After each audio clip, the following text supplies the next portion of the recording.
ang mga kwento ng pag-ibig, kwento ng buhay at kwento ng pag-asa dito sa Barangay Love Stories. Love Stories.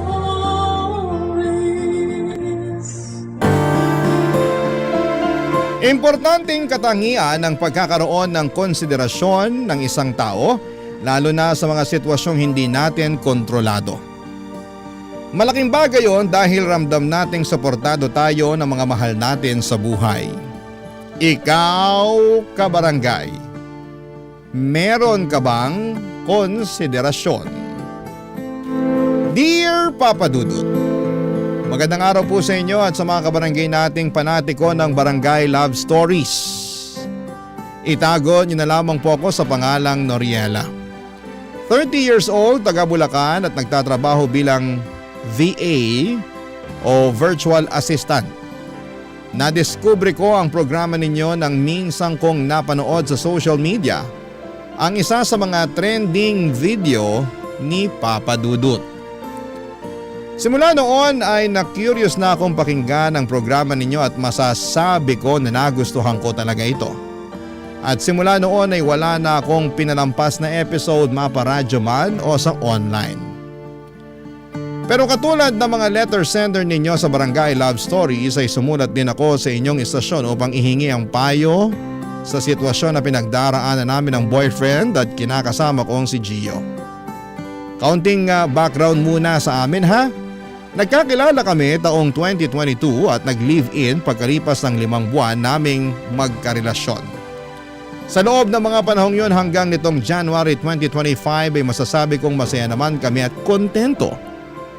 Wala pa kaming anak na pareho naming ginusto kasi sinusulit pa namin ang buhay na kami pa lamang dalawa ang magkasama, Papa Dudut.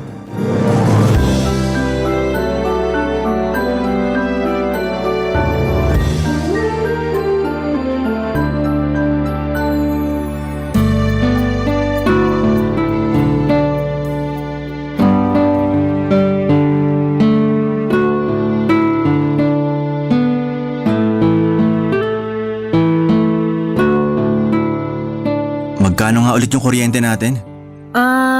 Nasa 2,500 siya.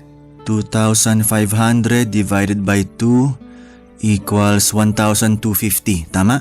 Oo, tama. Tapos yung water bill natin, 700. Ibig sabihin tag 350 tayo. Oo, gano'n na nga. Sige, teka. Kunin ko lang sa wallet ko yung pera. O ayan, 2,000 yan kaya dapat may sukli pa akong 400 pesos kasi 1,600 lahat. Kaso wala pa akong barya. Nako, paano yan? May paggagamitan ako dun sa sukli. Wala ka bang 600 lang? Ibibigay ko ba sa iyo yung 2,000 ko kung meron? Nagtatanong lang naman. Sinasagot lang din naman kita. Huwag mo sanang masamain. Hindi ko naman minamasama. Buti pa bibili na lang ako dyan sa convenience store sa malapit para mapalitan tong 1,000 mo. Ano naman bibilhin mo dun? Kahit ano lang. Hindi ba pwedeng magpapalit ka na lang tapos huwag ka nang bumili? Pwede naman siguro pero nakakahiya yun eh. Bakit ka naman mahihiya? Tindahan naman sila. Ibig sabihin meron silang barya. Kung gusto kong magpapalit, dapat siguro sa bangko pero ewan ko lang kung pwede yun. Lalo 1,000 lang naman ang kailangan kong baryahan. Tapos isang sakay pa yung pinakamalapit na bangko rito sa atin. Kaya dyan na lang ako sa convenience store dyan sa baba para malapit. Mapapagastos ka lang. Ang mahal pa naman ng mga paninda dyan sa convenience store na yan. Di nga ako bumibili dyan ng mga pwede ko naman bilhin sa sari-sari store. Ikaw naman, kinumpara mo pa yung sari-sari store alam mo namang magkaiba sila. Basta. Hindi mo ako mapipilit na bumili dyan. Kasi ang mahal.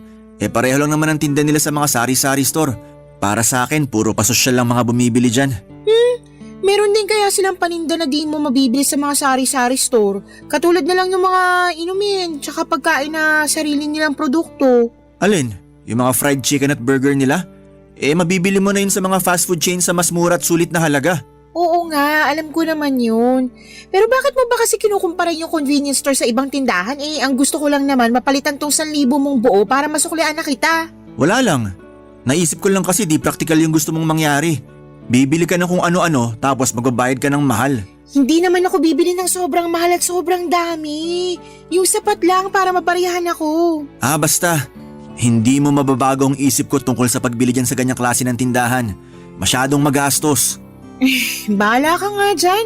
Basta ako bibili lang doon para makapagpapalit. Tsaka tipid na rin sa oras dahil yung mga sinasabi mong sari-sari store, fast food, tsaka bangko, malayo rito sa lugar natin. Bahala ka na nga sa buhay mo. Total, kahit na anong salita ako ikaw pa rin ang nasusunod. Ano ba kasing kinakagalit mo? Ibabalik ko naman ng buo yung sukli mo 400 pesos. Hindi ko naman gagastusin yun. Pera kung ipambibili ko na kung anumang magustuhan ko doon. Kahit na, aksayado pa rin sa pera. Ewan ko sa'yo. Minsan ilugar mo rin kasi yung pagiging practical mo. Tsaka kasalanan ko ba na wala kang barya dyan kaya kailangan ko pang mag-aksaya ng pera para lang mapalitan tong 1,000 mo? Saya nang niluwa ng ATM kanina nung nag-withdraw ko. Kaya wag akong sisihin mo. Oh, sige. Kasalanan na ng ATM. Grabe, makaalis na nga bago pa ako masiraan ng bait sa'yo. Papadudot, bago kami nag-live-in ni Gio ay nag-usap kami tungkol sa mga bayarin at pagkain namin. Doon ay nagkasundo kami na 50-50 kami sa lahat ng gastusin. By the way, virtual assistant din si Gio pero dati siyang nagtatrabaho sa isang private company bilang finance staff. Tapos ay naimpluwensyahan ko siyang pasukin ng trabaho ko na nagustuhan naman niya lalo na at mas malaki pa sa dati niyang sweldo ang kinikita niya sa ngayon. Pero kahit na lumaki ang kinikita ni Gio ay hindi pa rin nagbago ang pamumuhay niya. Kumbaga mas naging mahigpit siya sa pagbabudget ng pera at naging priority niya ang pag-iipon at pag-iinvest. At kung ano lang ang napag-usapang ambag namin pambayad ng bills at pagkain, ayun lang talagang ibinibigay niya. Walang labis, walang kulang, ika nga. Sigurista rin siya. Minsan ay gumagamit pa siya ng calculator sa cellphone niya para lamang makompute ng tama ang ambag at sukli niya. Hindi siya pwedeng lamangan, sa kabilang banda ay kabaliktaran naman niya ako. Hindi ako magastos pero meron akong pamilya na sinusuportahan at 2 kapatid na pinag-aaral sa kolehiyo. Kaya naman masasabi ko na kaunti lang ang ipon ko kumpara sa kinakasama ko, Papa Dudut.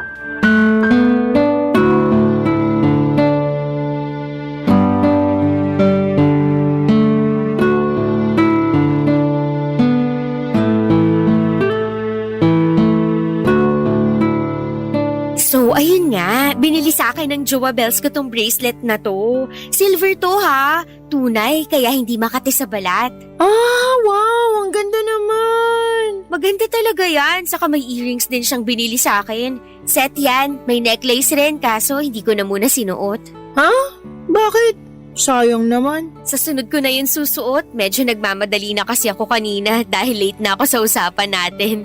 Nakakahiya naman sa'yo kung masyado kitang paghintayin ng matagal, no? Sa bagay, kasi ikaw na talagang pagbabayarin ko nitong kinain natin pag sobrang late ka na ng dating. Ikaw naman, parang hindi naman tayo mag-BFF. May nag-text oh, basahin mo, baka importante. Ah, sige, sandali. Sino yan, mama mo? Chismosa lang. Miss ko na rin si tita. Miss ka na rin niya, pero... Ay, hindi si mama nag-text kundi ang magaling kong boyfriend. Aba, may diin sa magaling na boyfriend. Kilala kita eh. Usually, nanggigigil ka kay Gio pag sinasabi mong ganyan. Hindi yung gigil na natutuwa ka, kundi yung gigil na naiinis na para bang gusto mong lamukusin ang mukha niya. Medyo. Ano bang sabi sa text? Pinapaalala niya yung bayad ko sa binili niyang sabon sa akin last time. Di ko pa kasi nabibigay sa kanya kailangan na raw niya. Ha? Magkano ba yun? 68 pesos lang naman. 68 pesos lang tapos parang hindi na siya makatulog dahil doon? Medyo. Kaya nga naiinis ako kasi kailangan pa akong i-text para lang doon. Nung nakaraan nagtalo kami. Kasi sinabihan niya ako magastos. Kasi gusto kong bumili sa convenience store para lang mabarihan yung 1,000 niya. May sukli kasi siyang 400 pesos. Dahil saktong 2,000 papel yung binigay niyang paambag sa kuryente tsaka tubig namin. Atat na atat kunin yung sukli kasi may paggagamitan daw siya. Nagkataon pa namang may period ako noon. Ay, sister, kahit na wala akong period, pero kung ako nasa posisyon mo, maiinis din talaga. Baka nga siya papaghanapin ko ng papalit para sakto yung maibayad niya. Ay nako, alam mo, may pagkaano rin yung boyfriend mo eh. Ano?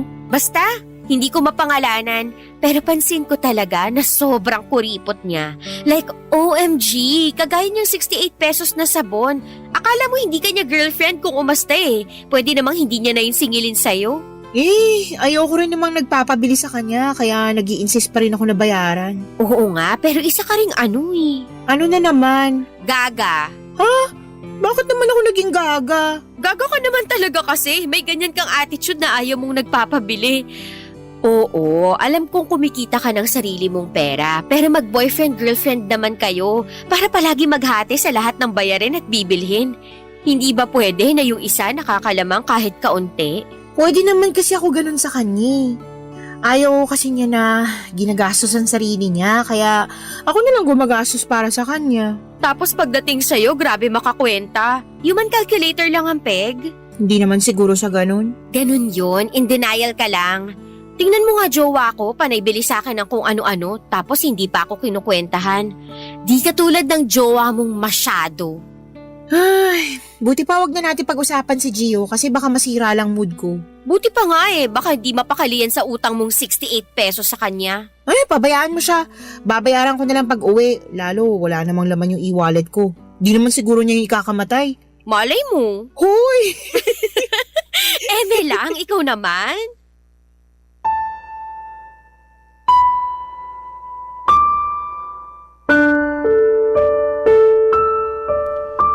Papa Dudut High School best friend kami ni Sandy at siya lang talaga ang kaibigan ko na masasabi kong nakakausap ko pa rin hanggang ngayon. Nasa isang lugar lang din naman kami at madalas pang magkumustahan sa chat. Marami naman kami sa circle of friends namin noong high school pero ilan sa mga kabarkada namin ay busy na sa sarili nilang buhay. Pero kapag may pagkakataon ay nagkikita naman kami to catch up. Tungkol naman doon sa sinabi ni Sandy na kuripot daw si Gio, sa totoo lang ay hindi yon ang unang beses na tinawag niyang ganon ang kinakasama ko. Nung una ko ngang narinig yon na lumabas sa bibig niya ay kulang na lamang ay magpanting ang mga tenga ko. Siyempre ayaw ko nang sinasabihan ng negatibo si Gio dahil boyfriend ko yung tao. Pero dahil kilala ko ring prangka si Sandy at naniniwala akong wala naman siyang masamang intensyon, kaya niya nasabi yon, ay napag-isip-isip ko nga na baka in denial lang talaga ako. At meron ngang katangian si Gio na nakita ni Sandy na hindi ko pa nare-realize ng mga panahong yon. Papa Dudut. Barangay Love Stories. Barangay Love Stories. Papa Dudut, noong nagkakilala kami ni Gio ay masasabi ko na siya talaga ang pinakasimpleng tao sa lahat ng pinakasimple sa buong mundo. Alam ko na medyo OA naman yon pero siya kasi yung tao na kung hindi pa talaga nasisira ang gamit niya ay hindi pa rin bibili ng bago. Nangihinayang daw kasi siya lalo at pwede naman niyang tiyagain at pakinabangan pa. Naalala ko nga noon na sobrang pudpod na talaga ng tsinelas niya. Yung bang tipong natutusok na ang mga paa nito sa bato kapag suot yon. Pero dahil hindi pa naman pigtas at butas ay ayaw niya talagang i-let go. May isa pang insidente na lumang-luma na ang wallet niya at butas-butas na rin yon. Pero dahil pamana raw sa kanya yon ang tatay niya ay ayaw niyang palitan. Kaya lang nang dahil sa wallet na yon ay nawala ang isa niyang mahalagang ID dahil nahulog na lang nang hindi niya namamalayan noong minsang kinuha niya ang nasabing wallet sa kanyang bulsa. Kaya nga para mapalitan na niya yon ay binilhan ko na lamang siya ng bagong wallet. Pero imbes na magpasalamat sa akin ay naggalit pa siya dahil gumastos pa raw ako ng pera. Dapat tinabi at inipon ko na lang daw ang pinambili noon, Papa Dudut.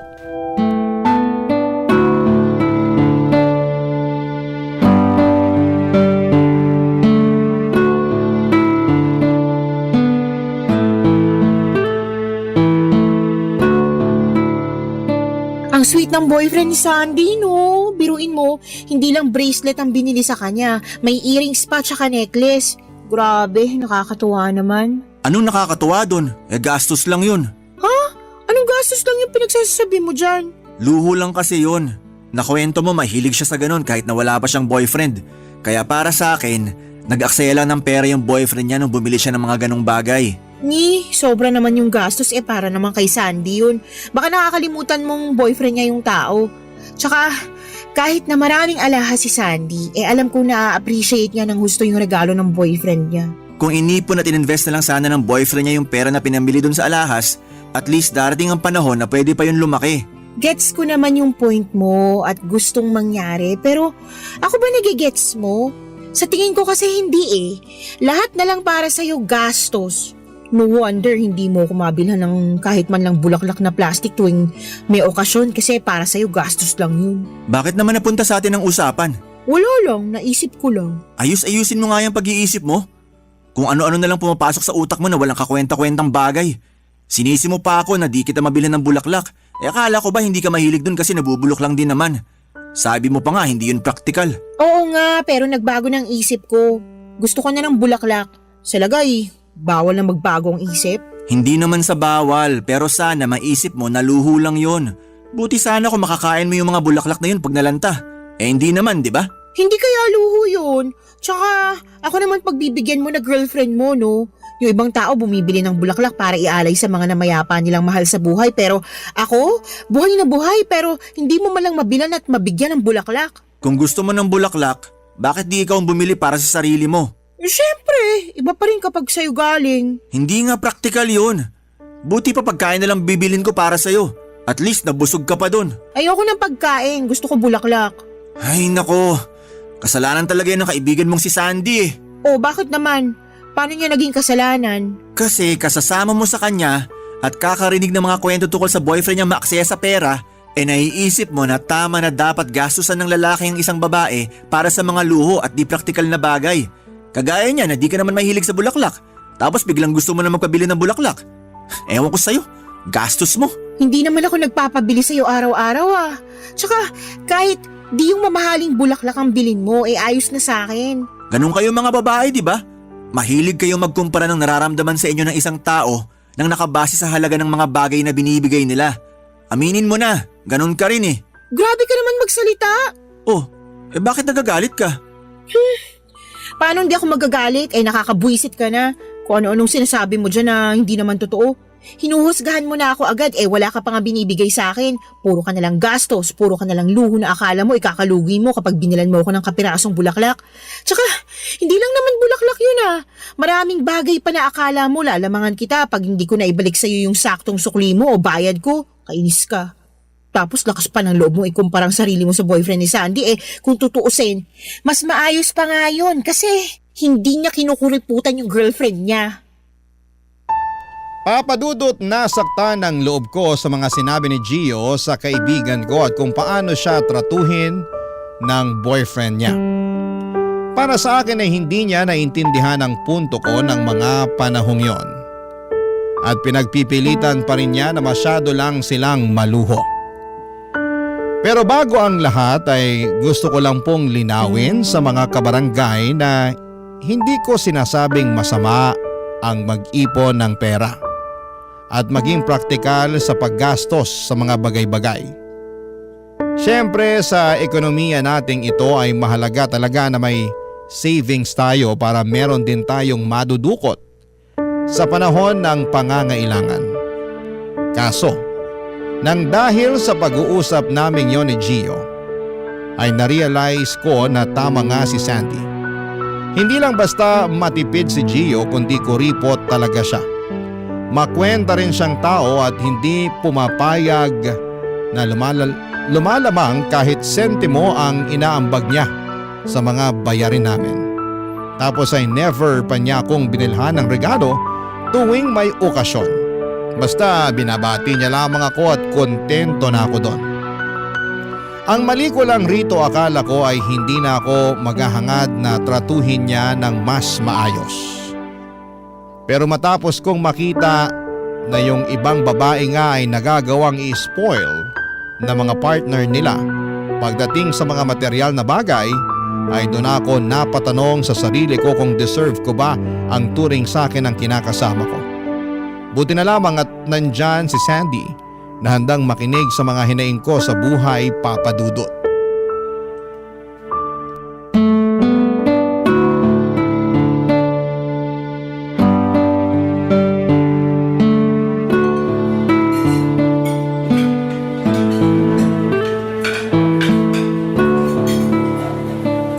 Sobra naman sa masyadong makwenta. Kung ako ikaw, hindi ko matatagalan yung ugali ng Gio na yan. Nakakalurke.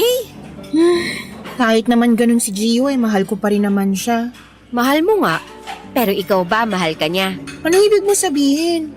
Na hindi niya na ako mahal, ganun? Oo, kasi yung pagmamahal niya sa'yo may kondisyon. Kumbaga, mahal ka lang niya kasi nakakapag-ambag ka ng tama. Pero kapag kinulang na, nababawasan na rin yung pagmamahal niya sa'yo. Hindi naman siguro sa ganun. Para sa akin, ganun na rin yun. Red flag yun, sister. Kasi naniniwala ako sa kasabihan na kung mahal ka talaga ng isang lalaki, hindi ka niya nahahayaang gumastos at palagi ka niya i-spoil sa kahit na anong bagay na gusto mo. Pero kakaiba yata utak niyang boyfriend mo eh. Parang never pa kitang naringgan na binilhan ka niya ng kahit na ano. Oo, kasi wala naman talaga siyang binibigay sa akin eh. As in? Kahit na tuwing sasapit ang birthday mo? Oo, binabati niya lang ako tapos ayos na sa akin yun. Gaga ka ngang tunay. Bakit na naman? Kasi ayos lang sa'yo na ginaganyan ka. Buti sana kung hindi mo siya boyfriend na okay lang na batiin ka lang niya tuwing birthday mo. Kaso magjowa nga kayo. Ikaw nga grabe mag-effort pag birthday niya eh. Noon yun, nung hindi pa kami nag-away ng malala kasi masyado raw akong magastos tuwing birthday niya Isang araw lang naman yun at lilipas din daw. Ay, ewan ko sa kanya. Masyado siyang eme. Hindi ko maintindihan takbo ng utak. Papaalala ko lang sa'yo ha na magkaibang matipid at praktikal sa kuripot at maramot. Tingin ko hindi na lang kuripot yung boyfriend mo. Maramot din yan. Kaya nga nalulungkot ako kasi parang kasalanan ko rin naman. Tama ka nga siguro nag-aaga ako kasi nakontento ako sa trato niya sa akin nun. Akala ko kasi ayos lang dahil hindi naman ako naghahangad ng ibang bagay. Ano ka ba? Kasama sa pangangailangan natin bilang human being, yung mga material na bagay na binibigay sa atin para maramdaman natin na mahal at mahalaga tayo ng isang tao. Okay lang kahit hindi mamahalin basta meron lalo na tuwing may espesyal na okasyon. Pero yung boyfriend mo, wala eh. Kung tutuusin, kaya ka naman niyang gastusan. Kaso hindi lang niya ginagawa kasi maramot siya. Maiintindihan ko pa sana kung hindi naman malaki kinikita niya at breadwinner pa siya ng pamilya nila.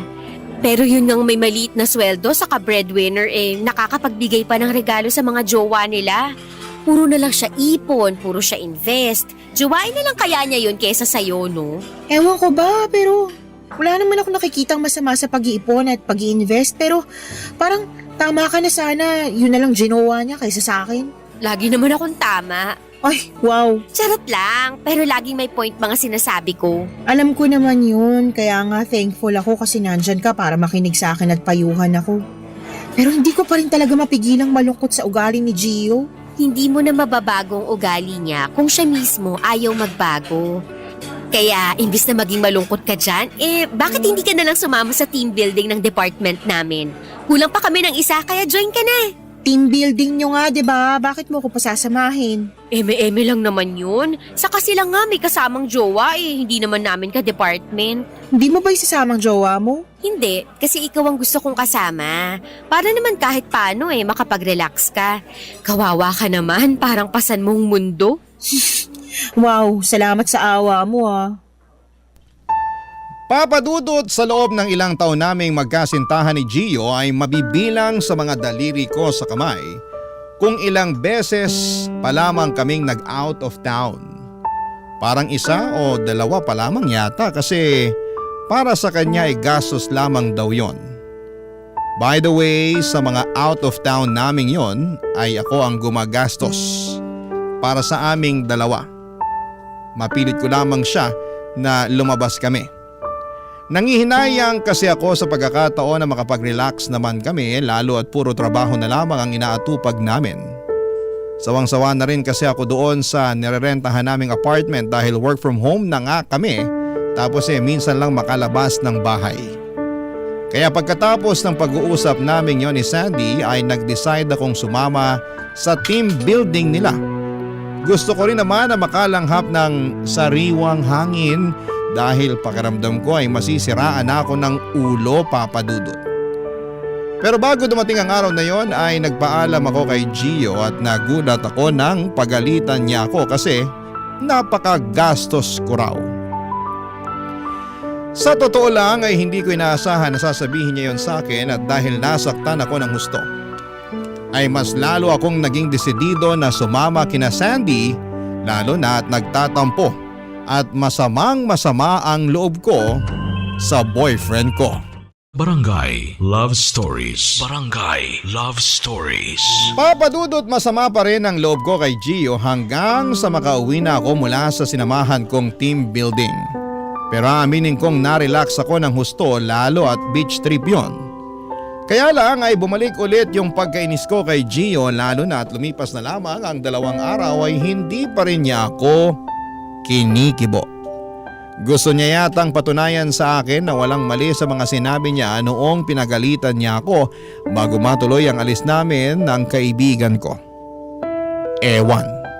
Hindi ko alam kung mataas lang talaga ang pride niya o sadyang bato na ang puso niya. Kaya nga, dinalasan ko ang pagsama at pakikipagkita kay Sandy para naman ma-divert sa ibang bagay ang atensyon ko. Doon ko nga na-realize na meron pa palang ibang buhay sa labas ng 4 na sulok ng nirerentahan naming apartment. Siyempre hindi naman ako naging pabaya sa finances ko. Pero tuwing sweldo ay pinaglalaanan ko ng pera at panahon ng pagkakaroon ng social life at iba pang mga gawain sa buhay. Saka hindi lang naman puro gala ang inaatupag namin ni Sandy, Papa Dudut. May pagkakataon na sinasamahan ko siyang umattend ng mga seminar tungkol sa flower arrangement, pottery at pagbibake ng cake na masasabi ko na na-enjoy ko ng husto. Malaking bagay sa akin na may ibang ginagawa dahil nagiging mabuti ang mental health ko. Kaya lang nung February lang ay nawalan ako ng client. Yun pa naman yung pinaka matagal na pagkakataon tapos makalipas lang ang 1 linggo ay nawala ulit ang isa ko pang kliyente. Bagay na naging dahilan kung bakit ako nalungkot. Sinubukan ko namang maghanap ng panibagong kliyente pero malapit ng mag-March ay wala pa rin akong nahahanap, Papa Dudut.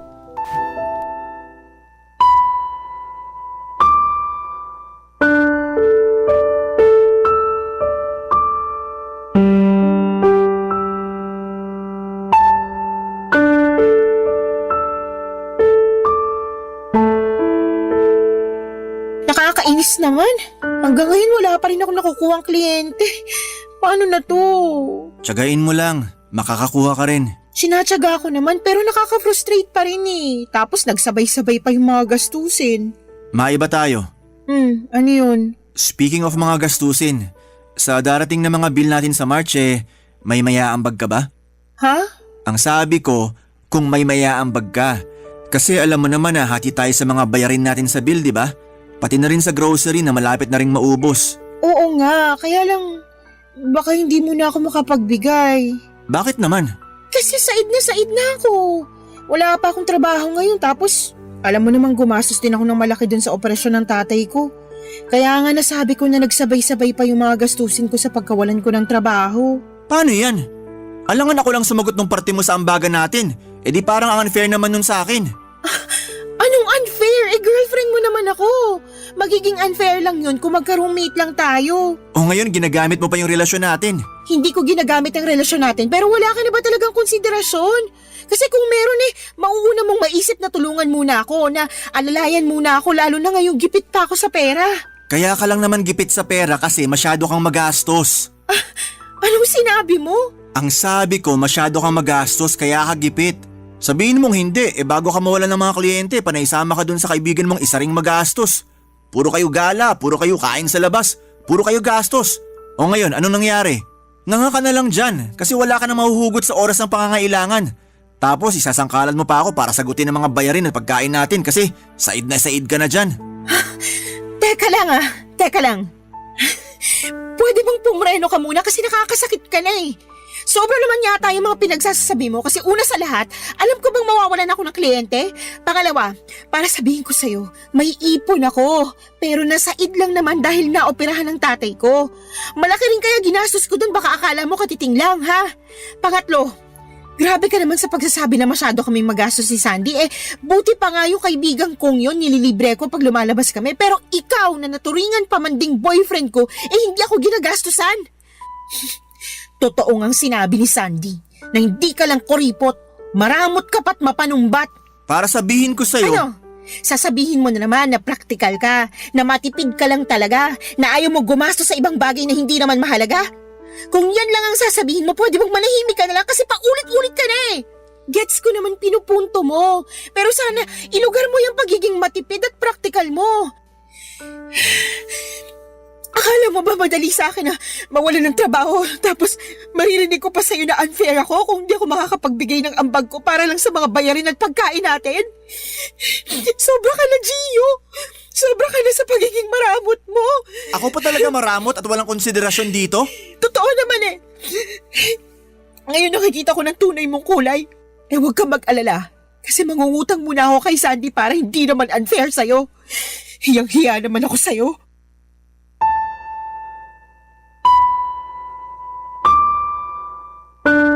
Papadudot, nagbanting na ang pandinig ko sa mga sinabi sa akin ni Gio at nagpatong-patong na po ang lahat ng sama ng loob ko sa kanya. Hindi ko akalain na pagsasalitaan niya ako ng ganon lalo na at alam naman niyang may pinagdaraanan ako. At nagkataon pa talaga na sumabay ang pamilya ko noong nangangailangan sila ng perang pampaopera ni tatay matapos nitong maaksidente. Lahat yun ay nangyari bago ako nawala ng kliyente at hindi lang maliit na pera ang nilabas ko rito upang mapagamot ang tatay ko. Kaya nga grabe ang hinanakit ko kay Gio dahil hindi niya ako magawang suportahan ng mga panahong yon. O kahit intindihin man lang, ganon ba talaga kahirap yon? Naisip ko na baka dahil hindi kami kasal kaya wala akong karapatan na mag-demand sa kanya. Pero partner niya ako at parang hindi naman yata makatarungan na tratuhin niya ako ng ganon.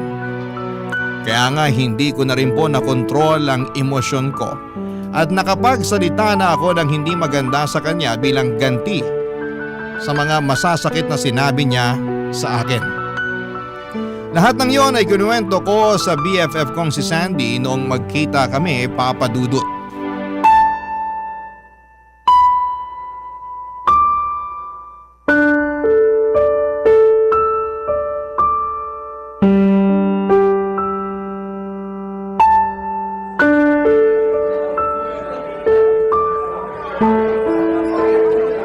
Grabe, nakaka-stress talaga yung jowa bells mo. Wala na sa hulog ang mga sinasabi. Oo nga eh. Imbis na suportahan ako, pinamukha pa sa akin na magastos daw ako kaya wala akong may ambag sa bills at pagkain namin. Sino ba kasi may sabi na 50-50 kayo dapat sa mga bayarin at pagkain? Siya! Pumayag na lang ako kasi may trabaho rin naman ako noon. Baliw pala siya eh. Parang hindi jowa trato niya sa'yo, parang roommate lang. Kasi kahit sinong matinong lalaki, hindi papayag na gumastos ng mas malaki sa pwede niyang i-provide ang girlfriend niya. Yung kakilala ko nga, pareho rin sila nagtatrabaho ng asawa niya. Pero ni sentimong butas, hindi siya naglalabas dahil sagot lahat ng mister niya. Naisip ko na baka dahil hindi pa kami mag-asawa kaya ganun lang niya ako tratuhin. Kasi, 'di ba, mag-asawa lang naman yung may karapatan sa pera at ari-arian ng bawat isa. Ay, hindi rin. Huwag mong bigyan ng katwiran ng pagiging maramot ng boyfriend mo. Saka ganyan na nga ugali niya ngayong di pa kayo kasal. What more na lang kung mag-asawa na kayo, di ba? Wala siyang provider's mindset. Ayaw niya lagi nang nalalamangan siya, kung tutuusin, utang na loob niya sa'yo kaya siya naging virtual assistant.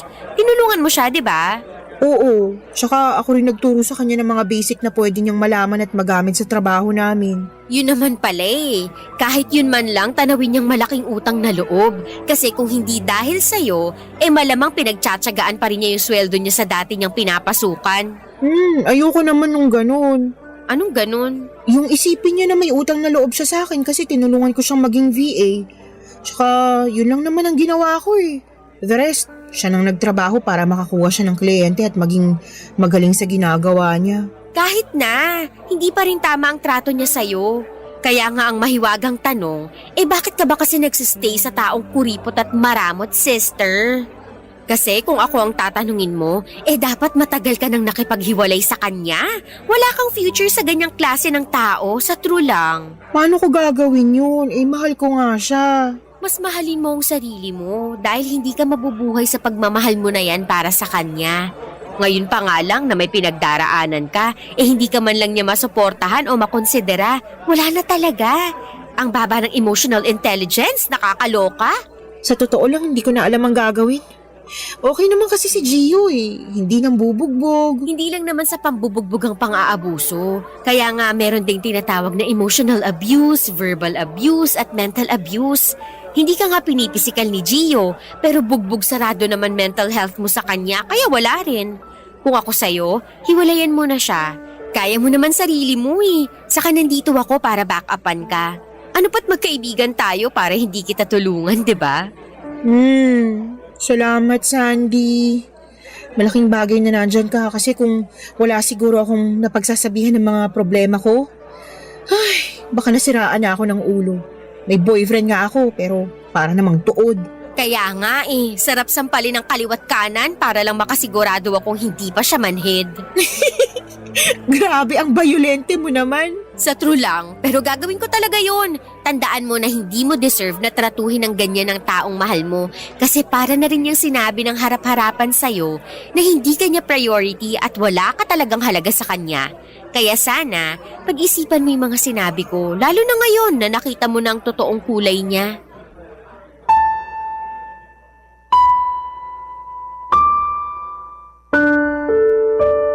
Papadudot, malaking bagay sa akin ang payo at pakikinig ni Sandy upang hindi ko maramdaman na mag-isa lamang ako sa pagharap ko sa mga pagsubok sa buhay. At yung bagay na hindi nagawa sa akin ni Gio. Pagka-uwi ko noon sa apartment namin ay nag-sorry siya sa akin at sinabi niyang siya na raw ang sasagot sa mga paparating naming bayarin sa March. Pero alam ko at ramdam ko na napipilitan lamang siya. Kaya naman hindi ko mapigilang malungkot dahil mukhang wala na talagang pag-asa na magbago siya. Alam ko naman na makakabangon ako at mababawi ko ang perang nawala sa akin dahil masipag at masikap naman akong tao. Pero hindi ko lubos akalain na nang dahil sa pangyayaring ito ay nakita ko na ang tunay na kulay ng boyfriend ko. At kaya ako nalulungkot ng husto dahil siya pa naman ang lalaking gusto kong makasama hanggang sa pagtanda namin. Kaso parang alanganin ako. Kaya sana'y matulungan ako ng mga kabarangay natin kung ano nga ba ang pwede kong gawin kung sila ang nasa posisyon ko. Maraming salamat po, Papa Dudut, sakaling mapili po ninyong i-ere ang sulat ko. Malaking bagay yon sa akin. God bless and more power sa inyong programa na Barangay Love Stories. Number 1 kayo sa aking puso. Ang inyong forever kapuso at kabarangay, Noriela. Barangay Love Stories. Barangay Love Stories. Nalilito pa rin sa life ang ating kabarangay. Ano kaya ang maipapayo mo sa kanya? Ibahagi mo yan sa ating comment section para mabasa rin niya. Barangay LS 97.1. 97.1. Forever. Number 1.